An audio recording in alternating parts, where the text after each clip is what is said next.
Hey everyone, today we are diving into 6 powerful numerical methods in Python for finding the roots of equation, the points where your function hits 0.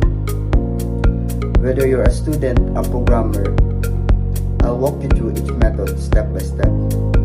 So let's get started. First method is the graphical method. The graphical method is the simplest root finding technique. We evaluate the function of a range of x values using numpy.linspace and get the values of y. When they loop through each pair of points, if there's a sign change between two f of x values, we estimate a root at the midpoint of those x values.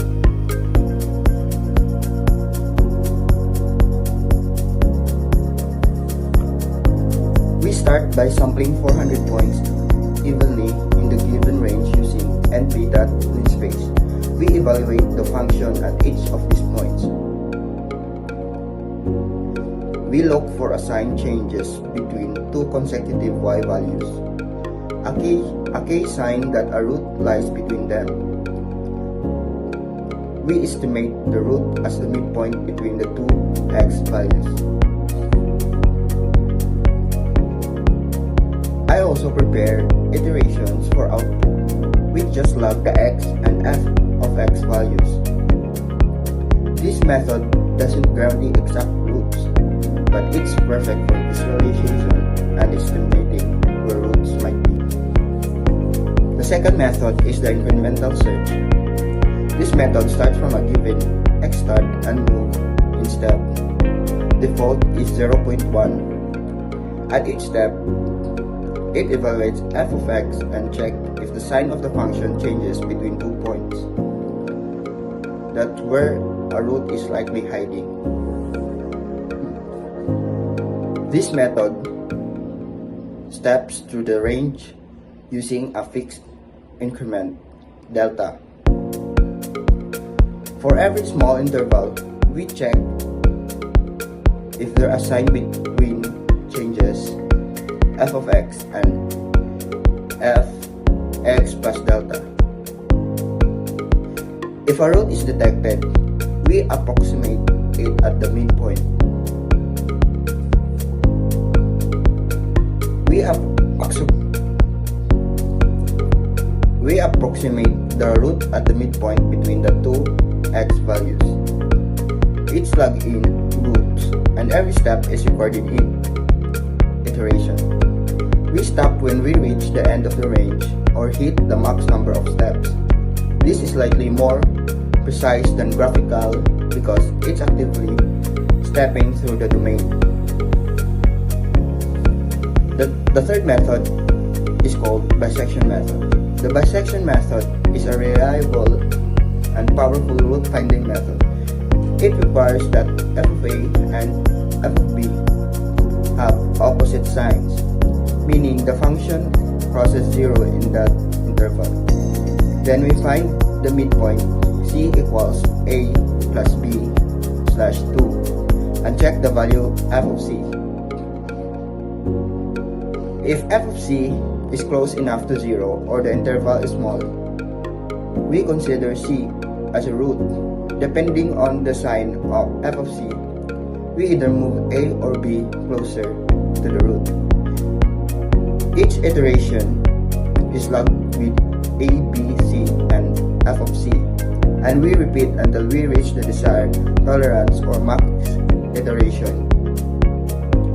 It's slow but very accurate if the initial interval is valid. We assume the root is between a and b, and we cut this interval in half. Iterate. The fourth method is called regular falsi method.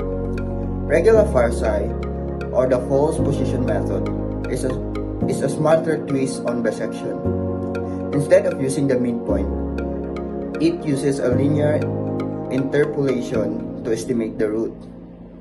So c equals b minus f of b times b minus a slash f b minus f of a.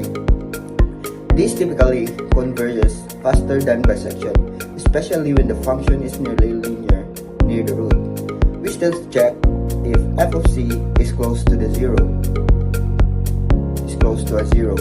and adjust a or b based on the sign of f of c. Each step is stored with the current interval and the guess is c. Just like bisection method, this method works well when f of a and f of b have opposite signs. Instead of just using the midpoint, regular falsi uses the intersection of the second line between a and b.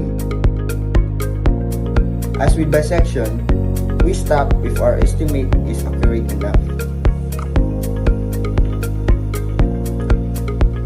The fifth method is called Newton-Raphson method.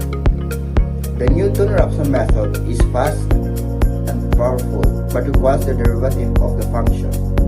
We start with an initial guess of the midpoint of the interval, then we compute x1 equals x0 minus f of x0 slash f of x0. This formula uses the tangent line at x0 to estimate where the function crosses 0. We repeat this process until the difference between guesses is smaller than our tolerance. Each iteration lags x0, f of x0, then derivative of f x0, and then new guess x1. This method converges very quickly, but can fail if the derivative is 0 or the function is poorly behaved. This method uses the tangent line at the current point to jump to the next approximation. If the guess stop changing significantly, we've likely found the root. The last method is called second method. The second method is likely Newton-Raphson but without needing a derivative. It starts with the two initial guesses, x0 and x1, and uses the second line between them to estimate the root. x2 equals x1 minus f of x1 times x1 minus x0 slash f of x1 minus f of x0. We update the guesses and repeat. Each iteration lags the previous value and the new one, and we stop the guess changes by less than our tolerance. This method is faster than bisection and doesn't need calculus, a great trade-off between speed and simplicity.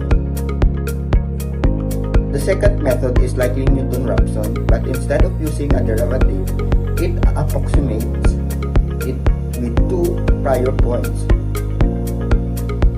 Same logic, we stop when our guesses stabilizes. And that's all 6 methods.